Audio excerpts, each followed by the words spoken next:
¿Qué tal, amigos? Buenos días. Bienvenidos a la última sesión de nuestro ciclo Los claustros femeninos, rituales, espacios y transformaciones. En esta ocasión contamos con la presencia de la doctora Francisca Neff, quien nos va a hablar sobre un tema interesante: espacios para la perfección religiosa, la arquitectura de los conventos femeninos en Puebla. Me voy a permitir leer una breve semblanza de la doctora Neff. Ella es magíster en Historia del Arte y Filología Románica por la Universidad de Heidelberg, en Alemania, y doctora en Historia del Arte por la UNAM, con una tesis sobre el taller de los escultores Cora, en Puebla. Con una beca postdoctoral de la Universidad de Heidelberg, investigó los espacios conventuales femeninos de la Puebla del siglo XVIII. Es investigadora del Instituto de Investigaciones Estéticas de la UNAM, Centro de Extensión Oaxaca, con un proyecto sobre el repertorio ornamental y las estrategias compositivas de los retablos en Hispanoamérica, siglos XVII y XVIII. Además, es miembro del seminario Conventos de Monjas, Arquitectura y Vida Cotidiana desde el Virreinato a la posmodernidad en Hispanoamérica. Sus líneas de investigación se centran en escultura y retablos virreinales, conventos femeninos en el Nuevo Mundo y los procesos de recepción del sermón barroco, temáticas sobre las que ha realizado ponencias y artículos. Pues muchas gracias, doctora. Bienvenida nuevamente aquí a su museo, el Museo de Santa Mónica. Y adelante, por favor. Buenos días. Muchas gracias por la presentación y por la amable invitación de compartir con ustedes un poco de mis investigaciones sobre la arquitectura de los conventos femeninos. Para hablarles de ese tema voy a compartir mi pantalla para que puedan ver algunas imágenes. Además, es miembro del seminario Conventos de Monjas. Lo que propongo para ese tiempito es hacer un recorrido breve por la arquitectura conventual femenina de la Nueva España, profundizando en algunos casos poblanos. Hay que adelantar que existe poca investigación al respecto, lo cual también se debe de que de los 58 conventos de monjas que hubo en la Nueva España, la mayoría solamente se conserva en fragmentos y esos muchas veces están alterados. Entonces eso nos dificulta el acercamiento a la arquitectura de estos espacios simplemente porque ya no contamos con los vestigios o porque haría falta una investigación arqueológica o in situ, que muchas veces no es posible por la modificación que han sufrido los espacios. Lo primero que hay que ver es cuál es el lugar que ocupa la arquitectura de los conventos en el espacio urbano. Muchas veces conformaban una ciudad dentro de la ciudad por su gran tamaño, es decir, de los conventos que seguían una regla suave. Ya en la conferencia que impartió Nuria Salazar les comentó de esa diferencia entre conventos que siguen una regla estricta y conventos que tenían una regla mucho más ligera, y que eso determinaba diferentes tipos de espacios arquitectónicos.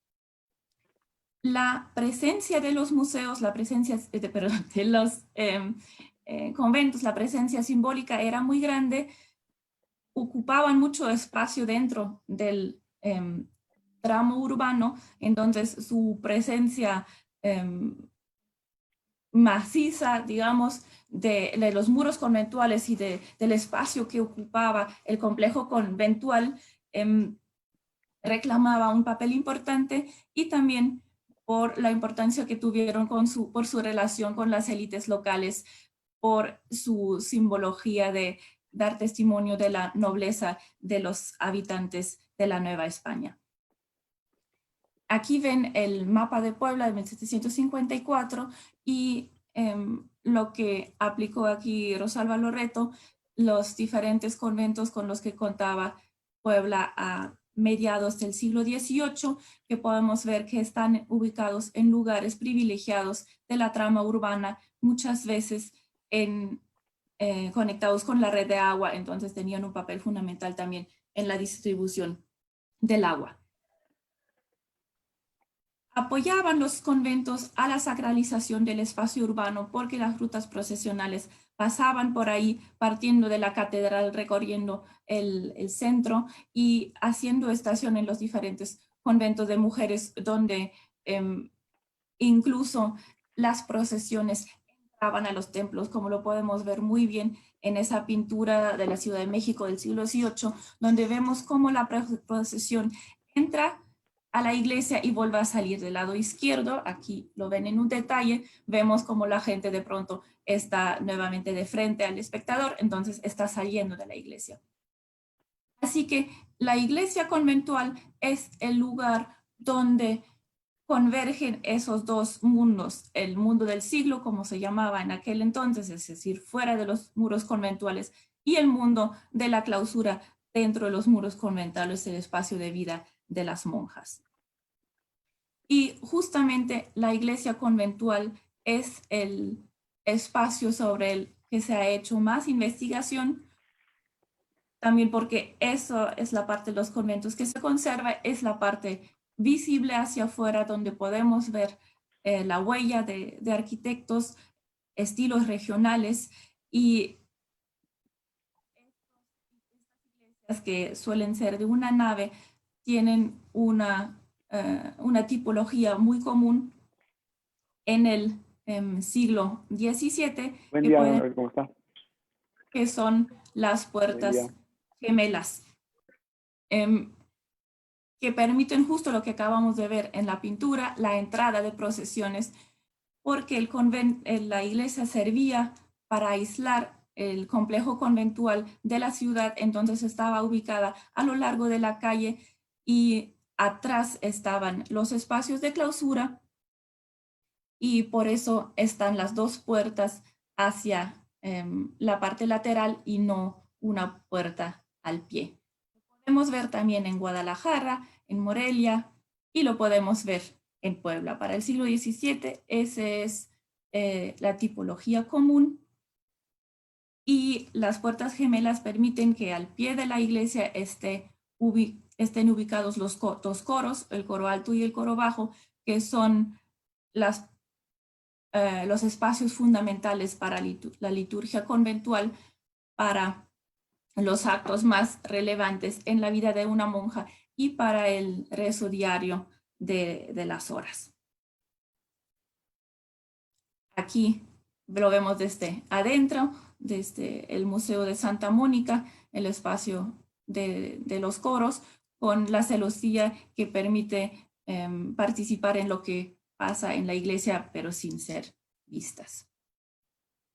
En el siglo XVIII encontramos muchas iglesias conventuales de monjas que ya tienen sus puertas al pie del templo, lo que o corresponde a que el espacio que ocupa la iglesia no lo permitió de otra manera, como tenemos aquí en el convento de la Enseñanza en Ciudad de México, donde el terreno era muy pequeño cuando se fundó el convento. Aquí vemos la vista de adentro con los dos coros ubicados al lado del presbiterio, los dos coros bajos, y el alto sí está arriba. Pueden ver el arco que apenas se percibe en la foto. O también en el convento de la Soledad en Puebla, que antes era una capilla y luego se transformó en convento. Entonces muchas veces ya existía la iglesia y se le agregaba un convento, y por eso estaba ya una puerta al pie del templo, y el coro bajo se tenía que ubicar al lado del presbiterio y no estaba debajo del coro alto. Lo mismo sucede en la Soledad en Oaxaca. Vemos ahora la parte que está menos estudiada, que es la del complejo conventual, donde vivían las monjas,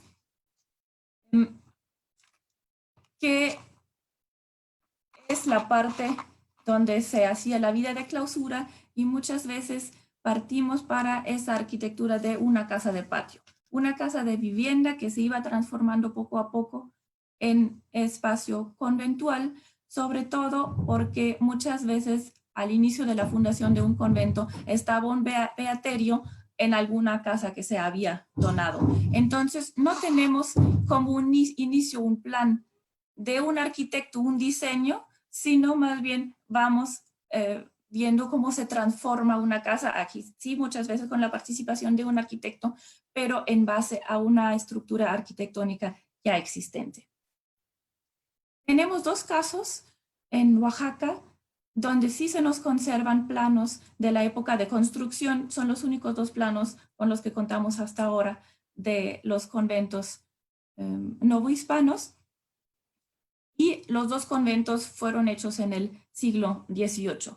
Por una parte es el de San José, que vemos aquí el plano, donde podemos observar justamente la distribución que comenté, es decir, detrás de la iglesia está el espacio conventual con los diferentes patios y tenemos en la planta alta los dormitorios, el acceso al coro alto y en la parte baja el refectorio, la cocina y los confesionarios. Los confesionarios siempre están al lado del muro de la iglesia para poder permitir la confesión, tener también ese espacio de transición. El otro convento es el de los 7 príncipes para indias capuchinas, que fue realizado por el arquitecto Felipe de Ureña, que también contamos con un plano donde se especifican los espacios que para 1774 ya estaban hechos y el modelo que vemos es el mismo que en el anterior. Para Puebla tenemos la suerte de contar con algo de información de investigación que nos muestra también ese tipo de espacio de clausura, que por una parte es el del convento de Santa Teresa, que en base a las crónicas del siglo XVII-XVIII se hizo una reconstrucción como eran los espacios, lo cual nos permite un recorrido por el interior. Y vamos a detenernos un poquito más en el convento de Santa Rosa, porque de Santa Rosa contamos con más documentación que nos permite ver esa evolución del espacio conventual en el momento en que se convierte en convento, ya que el proceso de conversión de beaterio a convento fue largo. Se hicieron varios avalúos a lo largo de ese proceso que permiten justamente observar esa transición. Aquí podemos ver, según el avalúo de 1708, cuáles eran los espacios. Los integré en un plano actual porque no tenemos un plano de la época, y en esa época apenas estaba hecha la planta baja. Se pueden ubicar ya bastantes espacios de los esenciales que había, que es decir, el coro bajo, la portería con los locutorios, la sala de profundis, la cocina. Lo que no queda claro es dónde está ubicado el refectorio, y en el segundo patio aún no tenemos nada. Para 1717, que es el segundo avalúo, sigue igual la disposición. Hay un poco más de avance en la construcción, sobre todo porque ya contamos con planta alta. ¿Dónde está ubicada la transición al coro alto? Tenemos la sala de labor, tenemos una ropería, una enfermería con botica. Entonces, otros de los espacios esenciales con los que contaban esos conventos. Y lo más completo es ya para 1746, cuando Escalona y Matamoros hace una crónica y hace una descripción muy detallada de los diferentes espacios del convento, por lo cual podemos ubicar casi todos los espacios que había, y contamos nuevamente con la relación con el mundo exterior, es decir, la portería. Está la vivienda de los sacristanes, al inicio los locutorios, y luego dentro del espacio tenemos el claustro principal, y del claustro principal, vamos luego al claustro segundo. El claustro principal tiene el patio con su pila y tiene a los lados la sala de profundis y el refectorio con la cocina. Y en el segundo patio tenemos otro refectorio, el refectorio para monjas enfermas. Tenemos los espacios accesorios como bodega, el patio con corral de gallinas. Tenemos un espacio de sala de labores y corredor para pasear. Y tenemos atrás la huerta grande, que incluyó también espacios de retiro, como son 5 capillas y 3 ermitas. Entonces, esos son los espacios con los que contamos en la planta baja, mientras en la planta alta está ubicado el acceso al coro alto. Tenemos la enfermería con la botica, los dormitorios de las profesas. Los dormitorios significa las celdas que están ubicadas en un corredor, y ese corredor se suele llamar dormitorio. No es una sala para que duerman todas las monjas ahí, que es otra manera de hacer los dormitorios. Y tenemos también unos oratorios en la planta alta. Lo que llama la atención al comparar las diferentes plantas de esos conventos es que hay 2 espacios que no siempre existen, pero parecen ser fundamentales. Uno es la sala de profundis, es decir, el lugar donde rezaban el Salmo 130, que empieza con las palabras de profundis, justo antes de entrar a comer al refectorio, es decir, una oración para los difuntos antes de comer. Y el otro espacio es la sala capitular, es decir, una sala para la reunión de las monjas, para el capítulo de culpas y para elecciones, para otros asuntos en que la comunidad que tenía que reunirse.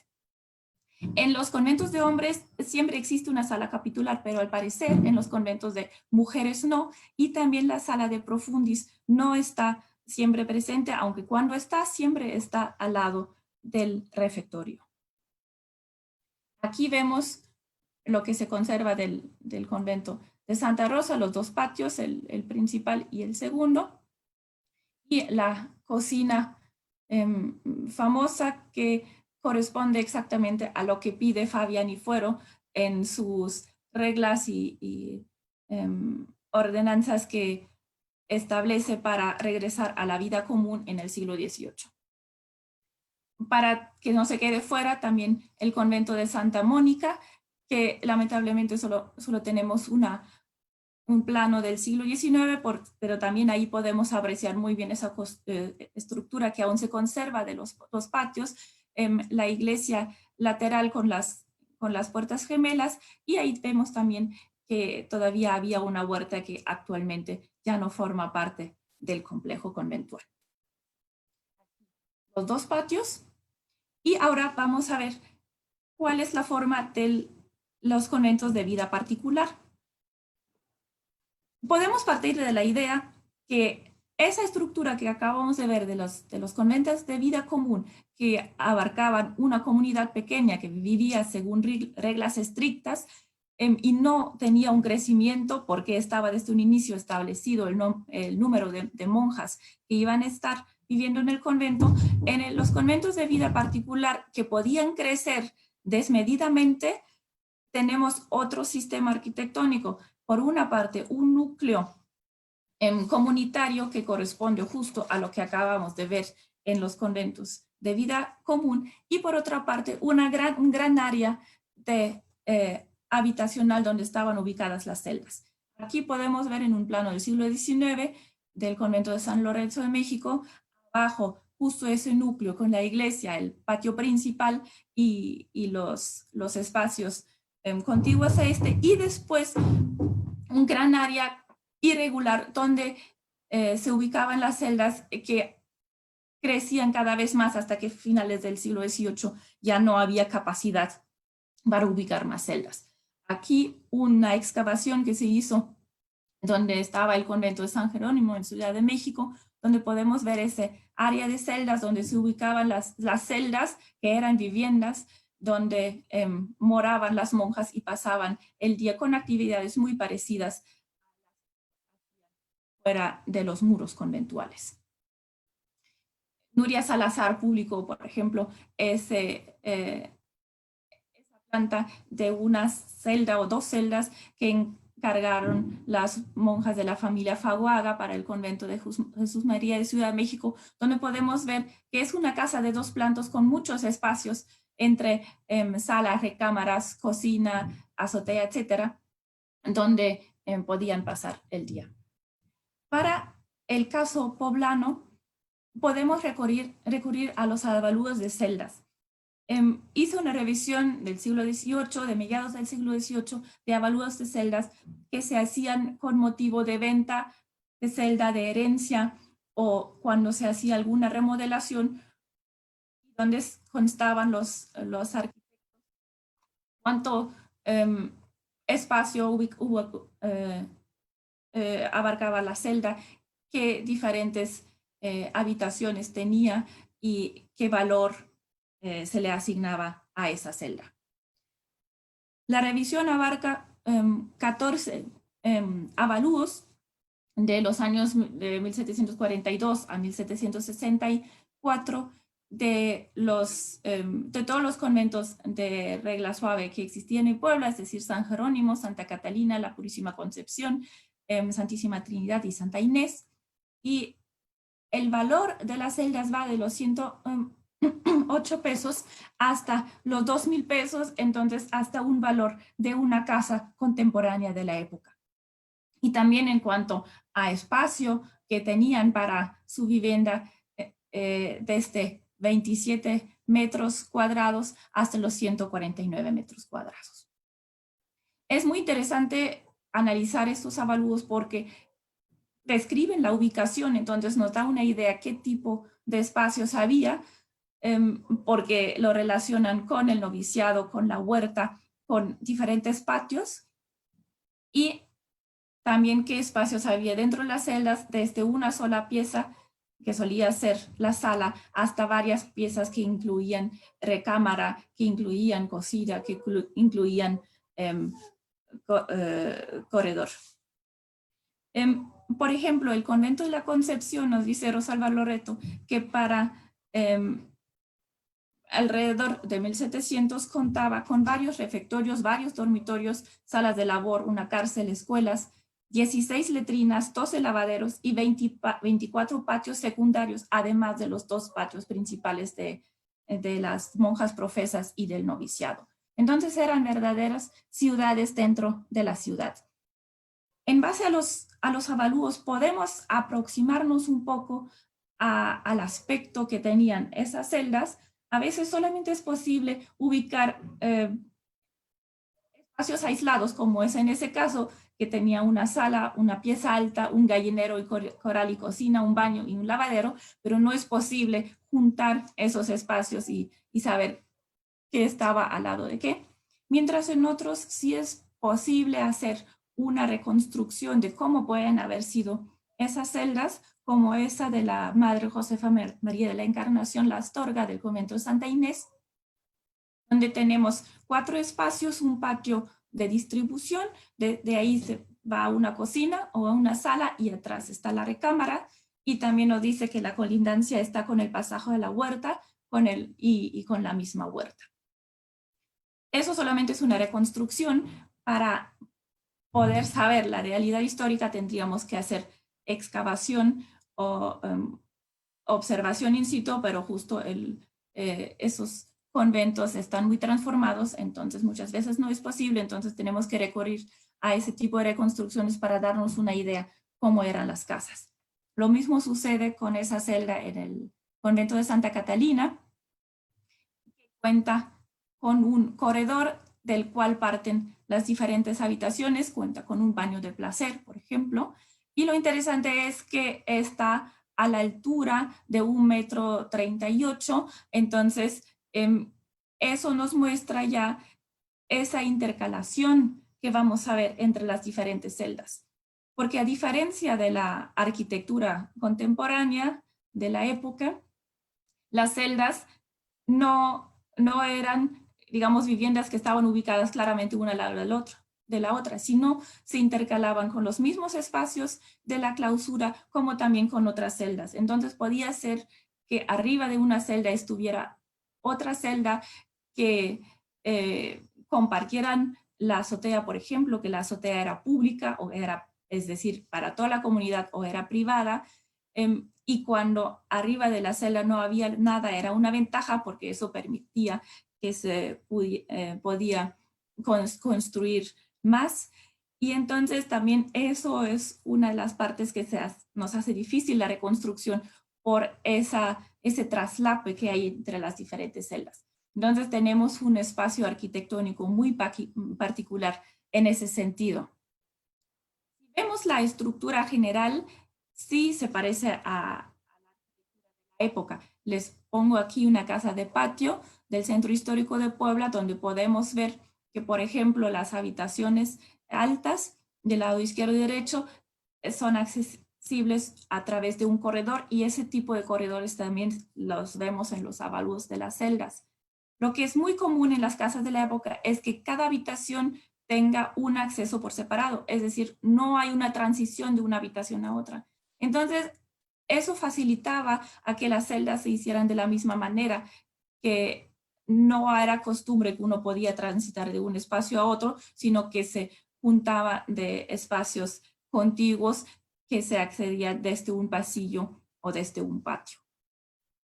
En cuanto a los materiales de construcción y a las técnicas de construcción, encontramos lo mismo de la época, es decir, mampostería de cal y canto, que era lo de mayor calidad, una mezcla de diferentes piedras con mortero de cal que vemos arriba a la izquierda.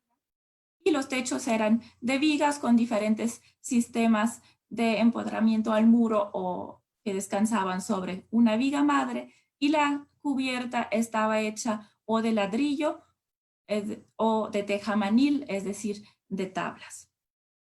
Entonces, hay una incursión de la arquitectura profana en el espacio conventual, y por suerte se nos conservan unas pocas fotos de las celdas del convento de la Concepción, donde podemos ver también el aspecto de las fachadas, porque eso es una parte que no se menciona en los avalúos, y como podemos ver aquí, que con esas fachadas de tipo neoclásico, con las columnas y los frontones, se imitaban las modas arquitectónicas de la época. Entonces las celdas, por su complejidad, reflejaban la sociedad compleja de las monjas que vivían en el convento, y también nos muestran la importancia del espacio privado y de los bienes privados en la vida conventual. Llama la atención que los avalúos que revisé estén hechos todos por arquitectos de la familia Santa María, y también las modificaciones a los espacios conventuales que pide Fabián y Fuero en el siglo XVIII para regresar a la vida común está hecho por un miembro de esa familia de arquitectos. Entonces, esos arquitectos conocían muy bien la arquitectura conventual, y no era raro que hubiera presencia de arquitectos dentro de la clausura por esa práctica de hacer los avalúos y también por las constantes modificaciones que se tenían que hacer. Aunque no sabemos en qué casos participaban arquitectos, en qué casos se hacían las modificaciones por los mismos miembros de la comunidad dentro de la clausura, esa es una cuestión que todavía tenemos que investigar.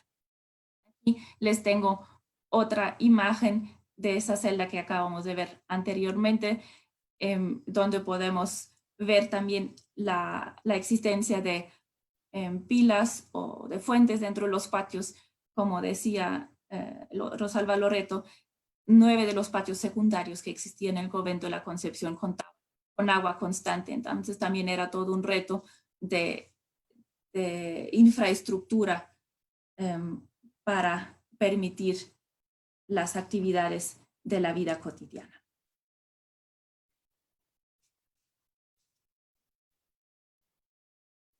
Entonces, con eso terminamos nuestro recorrido rápido por esos dos principales tipologías de los complejos conventuales y podemos ver cómo la arquitectura profana y la arquitectura religiosa conviven en la arquitectura conventual. Y también cómo la arquitectura está inscrita en un contexto novohispano. No está ajena a las demás manifestaciones arquitectónicas, sino hay mucho en común y los modelos generales se toman de Europa porque la vida monástica es un modelo que surge en Europa, pero se adaptan a las circunstancias locales. Lo cual, en el caso de la arquitectura novohispana, es fácil en el sentido de que la casa de patio es muy versátil y permite esa adaptación a la vida de clausura desde una casa de vivienda para transformarla en un espacio conventual. Algo muy interesante en cuanto a los diferentes espacios también es la existencia del llamado chocolatero por la costumbre de tomar chocolate, porque Fabián y Fuero menciona muchas veces el chocolate en sus escritos, queriendo limitar la toma de chocolate y no contar con un chocolatero para una convivencia, sino más bien que se tome el chocolate en los refectorios. Y en los conventos de regla estricta, por ejemplo, no hemos encontrado que la existencia de un chocolatero. La forma del espacio invita a cierto comportamiento, pero el espacio en sí no puede determinar todo. Entonces, muchos espacios conventuales, por su forma arquitectónica, no nos dicen qué actividades se hacían así. Ahí tenemos que recurrir a otras fuentes para tener claridad acerca de eso.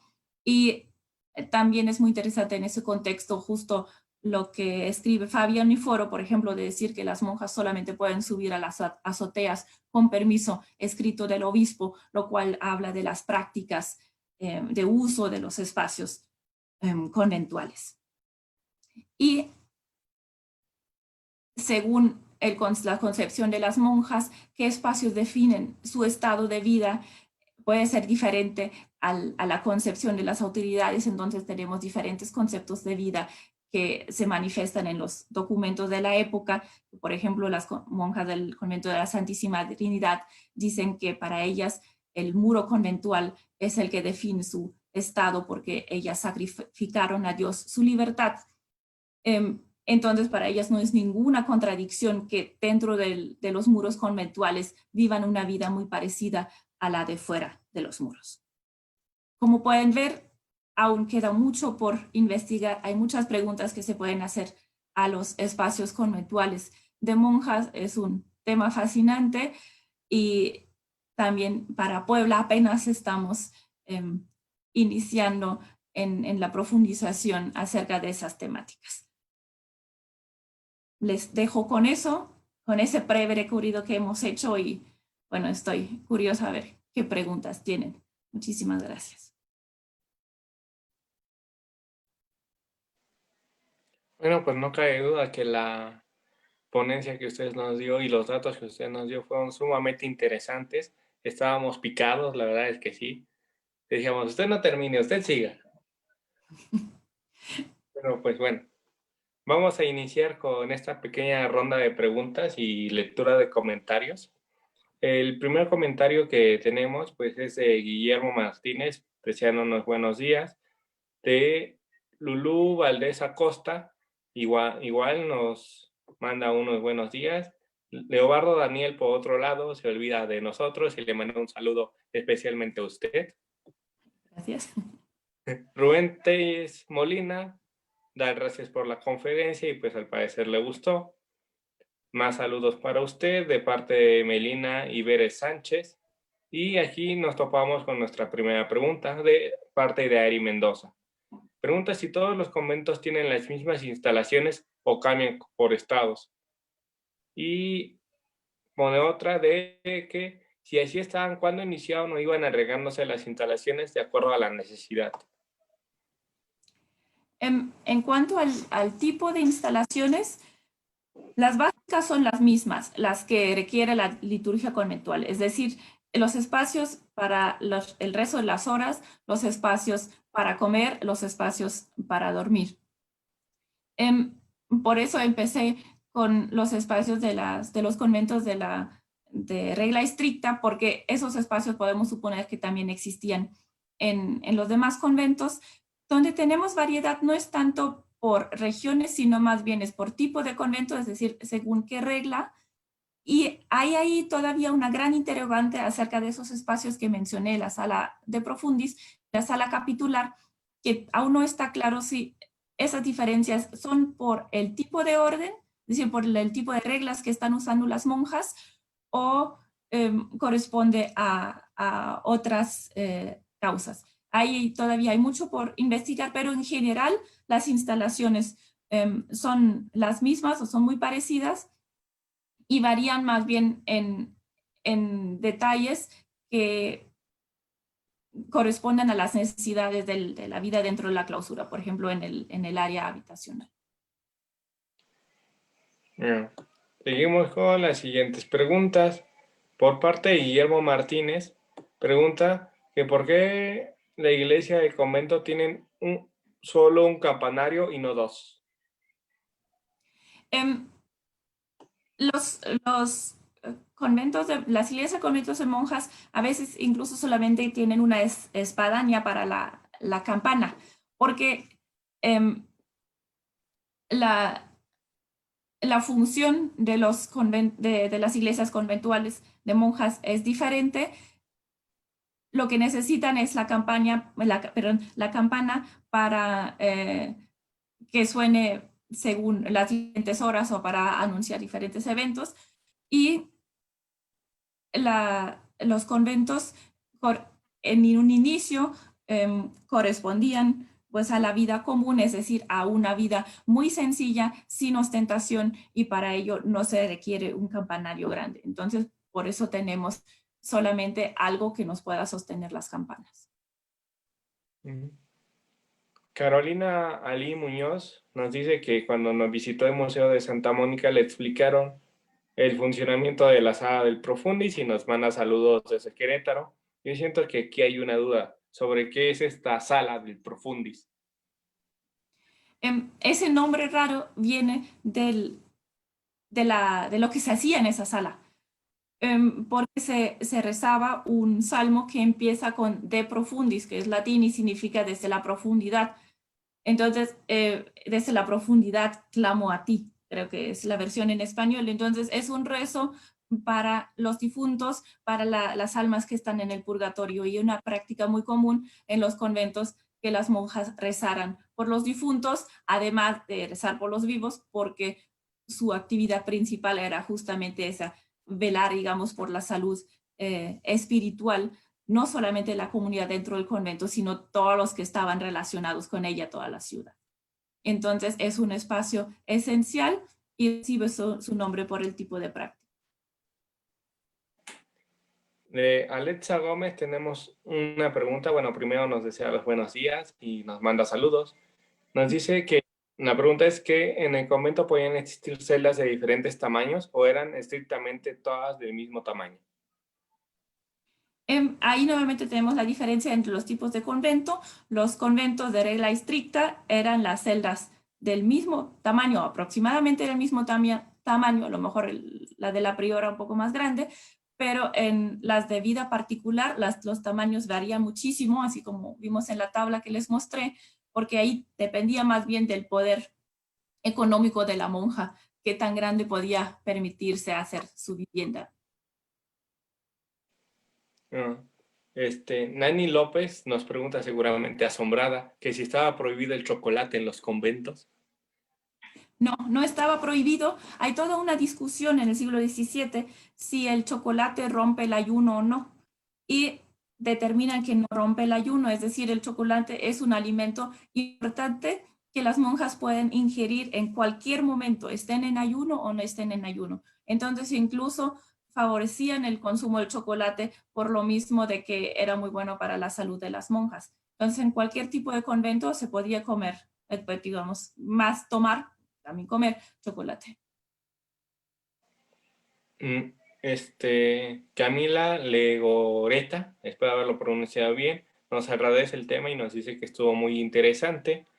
Por parte de Miroslava Luna, nos manda saludos y a nosotros y a usted, doctora, y hace la pregunta de que si hay un diseño que se debe seguir o depende de la orden. El diseño general es el mismo.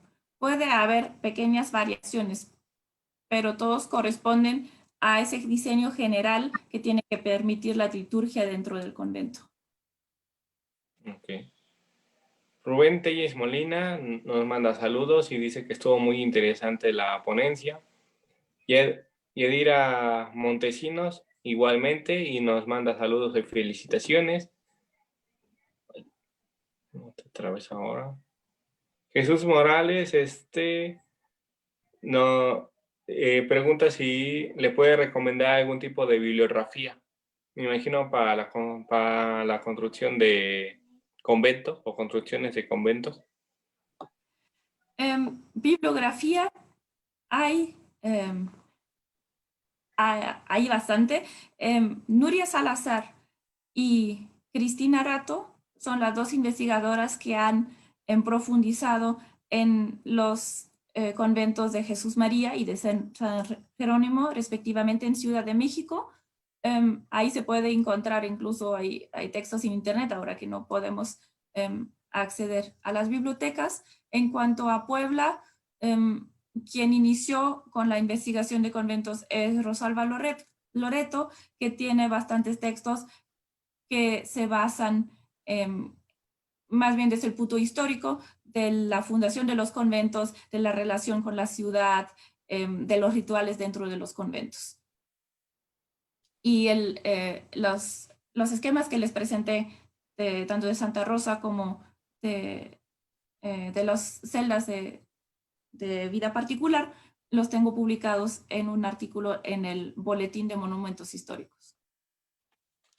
Bueno, continuando con la lectura, Débora López nos manda saludos muy afectuosos desde Morelia, felicitándola por sus estudios y por la ponencia.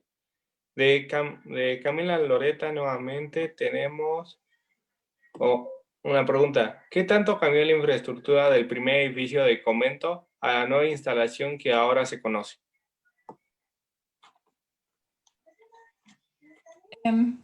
¿No dice a qué convento se refiere?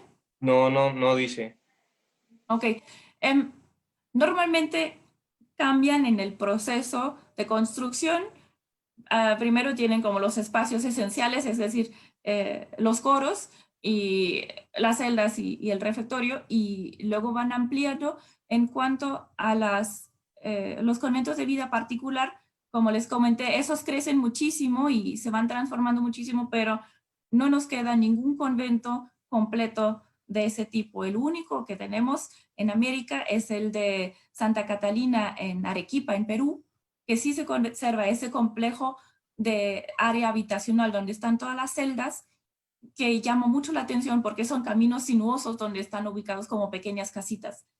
Pero en México lamentablemente no se conserva ninguno, porque justo esas partes de los conventos fueron las que en el siglo XIX se fueron vendiendo. Por ejemplo, en Puebla hay ahorita casas en lo que era el área habitacional, por ejemplo, el convento de la Concepción. Lo que se solía conservar es la parte del claustro, porque esa se puede utilizar como escuela, como museo, como ayuntamiento, etc. Entonces, solemos conservar esa parte, pero la otra lamentablemente ya no está. Por parte de Jack Alt, espero haberlo pronunciado bien, nos dice en su concepto cómo era el estado anímico de las monjas. Imagino que con mucho estrés por las formas de disciplina y reglas estrictas.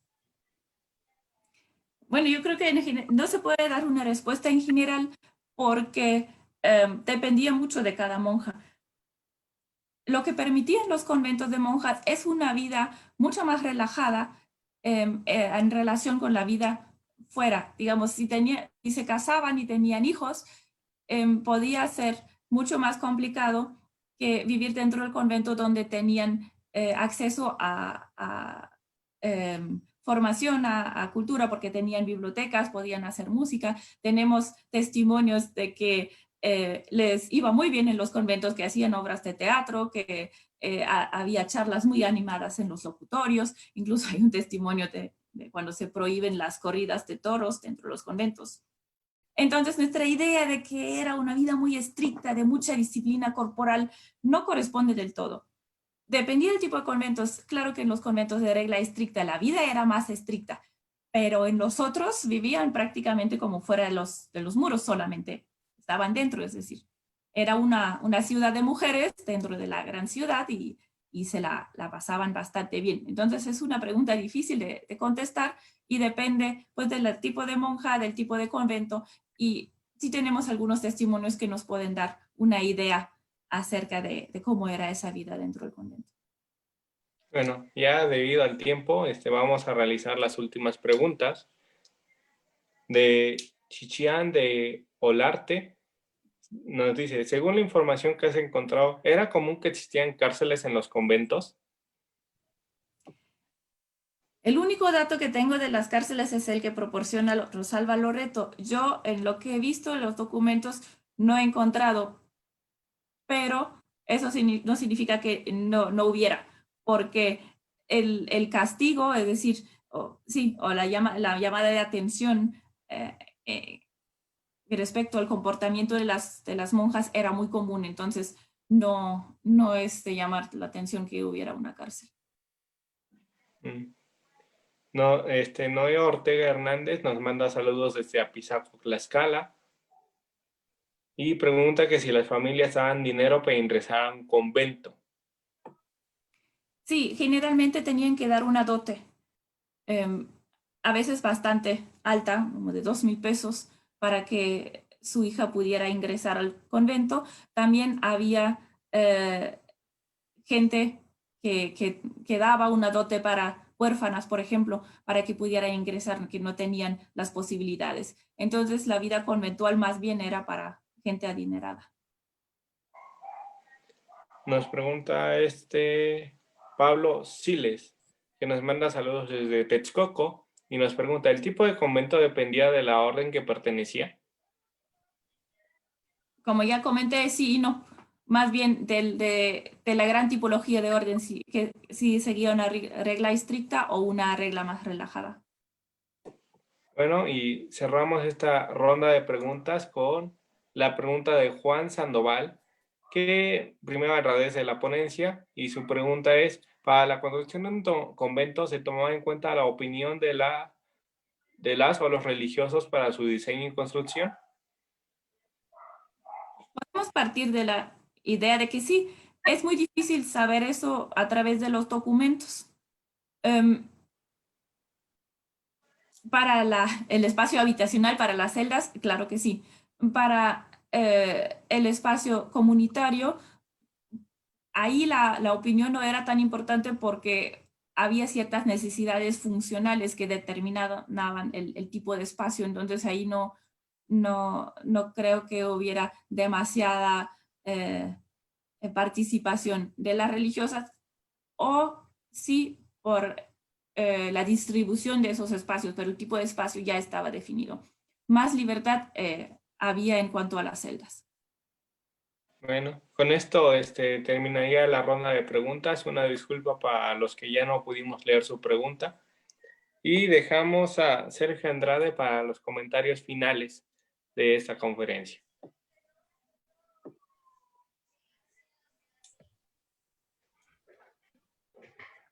Doctora, pues muy agradecido por esta plática.